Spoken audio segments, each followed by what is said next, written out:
নমস্কার বন্ধুরা, আমি সুস্মিতা মায়ের হেসেলে আপনাদের সকলকে স্বাগত জানাই। আবার চলে এলাম নতুন দিনের নতুন একটা রেসিপি নিয়ে। আজকের রেসিপি হলো ডিম আর একটা সিদ্ধ আলু দিয়ে দুর্দান্ত স্বাদের একটা রেসিপি। সহজ সহজ রেসিপি, কিন্তু খেতে দুর্দান্ত লাগে বন্ধুরা। বাড়িতে কোনো সবজি না থাকলে ডিম আর আলু থাকলেই কিন্তু এই রেসিপিটা বানানো যাবে। চলুন দেখে নেওয়া যাক আজকের রেসিপিটা। দেখুন, এখানে আমি দুটো ডিম নিয়েছি। ডিমের পরিমাণটা আপনারা বাড়িয়ে বা কমিয়েও নিতে পারেন, আলুর পরিমাণটাও আপনারা বাইরে কমিয়ে নিতে পারেন। এখানে দুটো ডিম আর একটা মিডিয়াম সাইজের সিদ্ধ আলু নিয়ে নিয়েছি।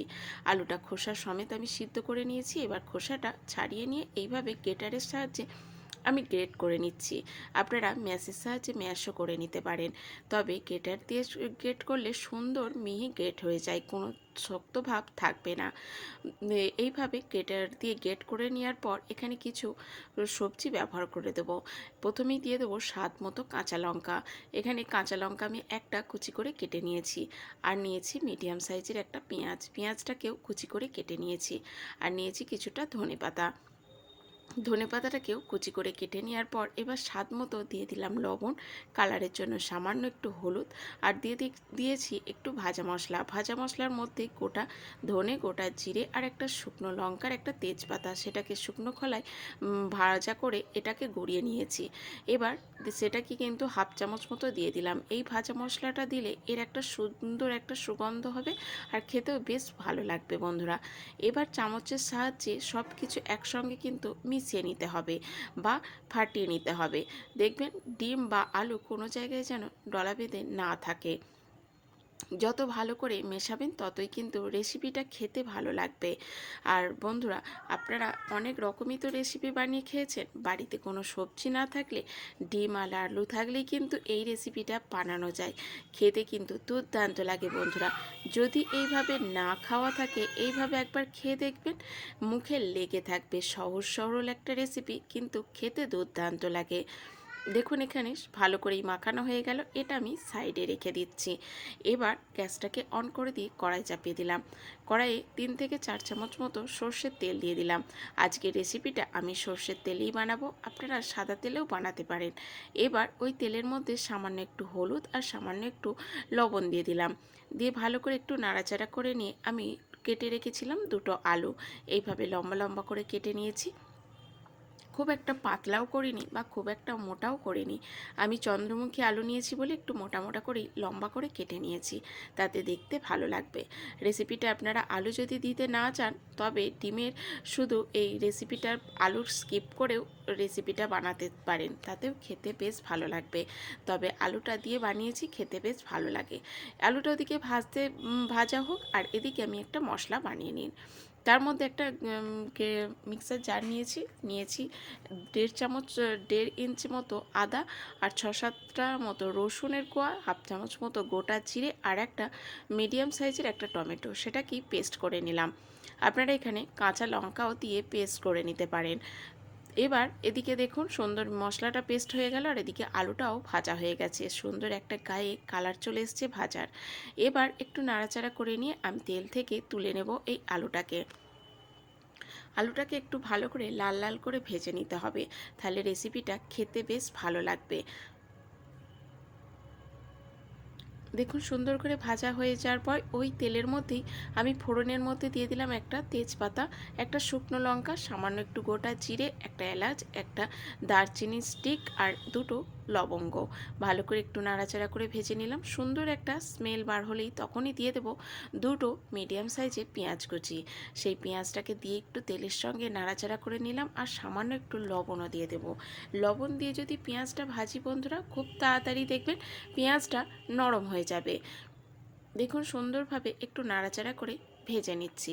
আপনারা ঢাকা দিয়েও ভেজে নিতে পারেন, তবে গ্যাসের ফ্লেমটা একদম লো ফ্লেমে করবেন, তাহলেই দেখবেন পেঁয়াজটা সুন্দর নরম হয়ে আসবে। দেখুন, কিছুক্ষণ এইভাবে নাড়াচাড়া করে নেওয়ার পর একটা কাঁচা লঙ্কাও দিয়ে দিয়েছি। আমি এখানে লঙ্কাটা একটু কমই দিয়েছি, কেননা লঙ্কার ঝালের পরিমাণটা একটু বেশি, তার জন্য আমি এখানে একটা লঙ্কাই ব্যবহার করেছি। এবার যে মশলাটা বানিয়ে রেখেছিলাম সেই মশলাটাকে দিয়ে দিলাম, দিয়ে মিডিয়াম ফ্লেমেতে আমি মশলাটাকে একটু কষিয়ে নেব। এখানে নাড়াচাড়া করে নেওয়ার পর কিছু গুঁড়ো মশলা ব্যবহার করব, তার মধ্যে দিয়ে দিয়েছি হাফ চামচ মতো কালারের জন্য হলুদ গুঁড়ো, কাশ্মীর লঙ্কার গুঁড়ো, স্বাদ মতো লবণ দিয়ে একদম লো ফ্লেমে খুন্তির সাহায্যে নাড়াচাড়া করে কষিয়ে নেব। একটু নাড়াচাড়া করে মিশিয়ে নেওয়ার পর এখানে কিছুক্ষণের জন্য ঢাকা দিয়ে রেখে দেব। তাতে মশলাটা দেখবেন লো ফ্লেমে খুব সুন্দরভাবে কষানো যায়, আর মশলা পুড়েও যায় না, আর খুব কম সময়েই কিন্তু মশলাটা সুন্দর কষানো যায়। যে কোনো রেসিপি দেখবেন মশলা কষানোর ওপর রেসিপির স্বাদ নিয়ে আসে। তার জন্য একটু ধৈর্য সহকারে মশলাটা দেখবেন কষাবেন, তাতে খেতে বেশ ভালো লাগবে। দেখুন 1 মিনিট মতো ঢাকা দেওয়ার পর একদম তেল ছেড়ে এসেছে। আরও 1 মিনিট মতো এইভাবে নাড়াচাড়া করে নেওয়ার পর ভেজে রাখা আলুটাকে দিয়ে দিলাম। আলুটাকে দেওয়ার পরও 1 মিনিট মতো আমি মশলাটা আলুর সঙ্গেও কষিয়ে নেব। এইভাবে যদি মশলা কষান বন্ধুরা, মশলার একটুও কিন্তু কাঁচা গন্ধ থাকবে না, সুন্দরভাবে মশলাটা লো ফ্লেমেতে কষানো যাবে। আর আমার একটাই রিকোয়েস্ট বন্ধুরা, সম্পূর্ণ রেসিপিটা দেখবেন, আর যদি ভালো লাগে সুন্দর একটা কমেন্ট করে আমাকে জানাবেন। আপনাদের এক একটা কমেন্ট আমাকে আরও উৎসাহ এনে দেয় নতুন রেসিপি আপনাদের সঙ্গে শেয়ার করার জন্য। আর আমার এই ছোট্ট চ্যানেলটায় বন্ধুরা অনেক রকম সহজ সরল রেসিপি দেওয়া আছে, যদি ভালো লাগে আজকের রেসিপিটা ঘুরে আসতে পারেন আগের রেসিপিগুলোতে। দেখুন এখানে কিছুটা গরম জল আমি ব্যবহার করে দিলাম। অবশ্যই গরম জল দেওয়ার চেষ্টা করবেন, তাতে স্বাদটা ব্যালেন্স থাকবে বা ভালো থাকবে, আর আলুটাও খুব তাড়াতাড়ি দেখবেন সিদ্ধ থাকবে। দেখুন এখানে বেশ কিছুটা জলের পরিমাণটা একটু বেশি রেখেছি, কেননা ডিমটা পরে দিলে অনেকটাই ঝোল টেনে নেবে। এটাকে আলাদা করে রান্না হতে দিলাম বা আলুটা সিদ্ধ হতে দিলাম, আর এদিকে আরেকটা ওভেনে আমি একটা ফ্রাই প্যান চাপিয়ে দিলাম। তার মধ্যে 3 চামচ মতো সর্ষের তেল দিয়ে দিলাম। তেলটাকে পুরো ফ্রাই প্যানের মধ্যে এইভাবে কিন্তু আমি লাগিয়ে নিলাম। এবার যে ডিমের আর সিদ্ধ আলুর করে রেখেছিলাম মিশ্রণটা, সেটাকে দিয়ে দিলাম এই তেলের মধ্যে। দিয়ে ভালো করে আমি একদম লো ফ্লেমে এই রেসিপিটাকে বানাতে হবে, একদম হাই ফ্লেমে দেবেন না বন্ধুরা, তাহলে কিন্তু যেহেতু ডিম দেওয়া আছে খুব তাড়াতাড়ি দেখবেন পুড়ে যাবে, তাতে কিন্তু স্বাদটা একদম নষ্ট হয়ে যাবে।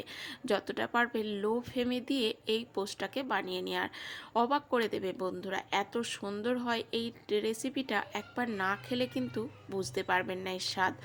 একবার অবশ্যই বানিয়ে নেবেন। ডিমের রেসিপি তো অনেকভাবেই বানিয়েছেন, তবে এইভাবে সিদ্ধ আলু দিয়ে না বানিয়ে খাওয়া থাকলে একবার বানিয়ে খেয়ে দেখতে পারেন বন্ধুরা। দেখুন ভালো করে আমি দিয়ে দিলাম, আর একটা চামচের সাহায্যে একটু চারিদিকে ছড়িয়ে দিয়ে ওপরটাতে দেখুন একটু পরিষ্কার করে লাগিয়ে নিলাম, একটা গোল একটা শেপ এনে নিলাম। এবার ঢাকা দিয়ে কিছুক্ষণ এইভাবেই কিন্তু লো ফ্লেমে আমি বানিয়ে নেব।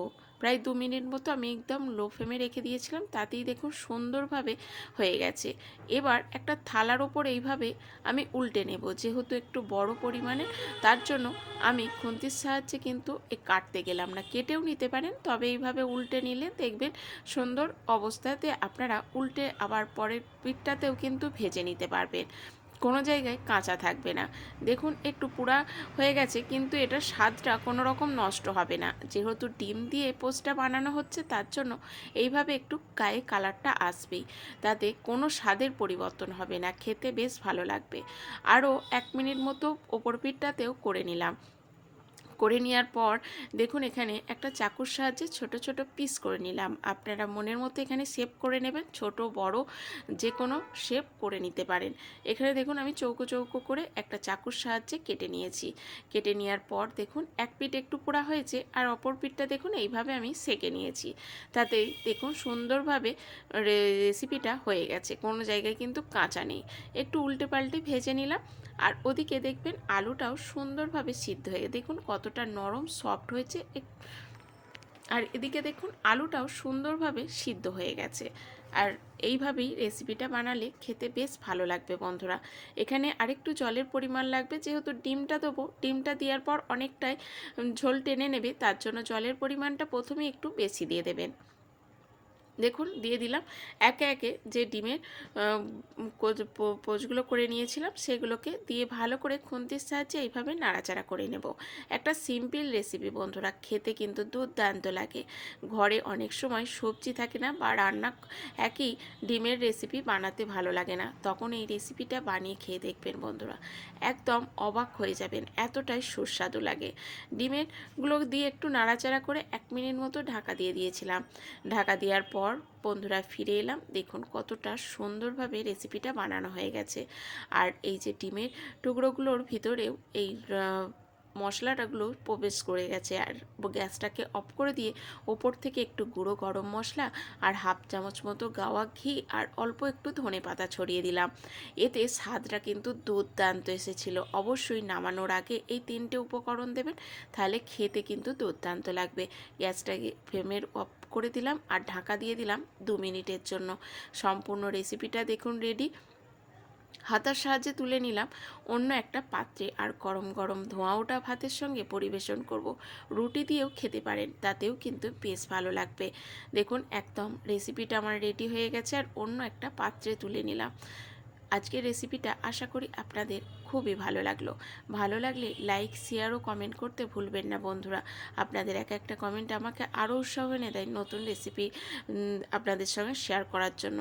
অবশ্যই রিকোয়েস্ট থাকলো অনেক অনেক বন্ধুবান্ধবদের সঙ্গে শেয়ার করার জন্য বন্ধুরা। ভালো থাকবেন, সুস্থ থাকবেন, দেখা হচ্ছে পরের রেসিপিতে।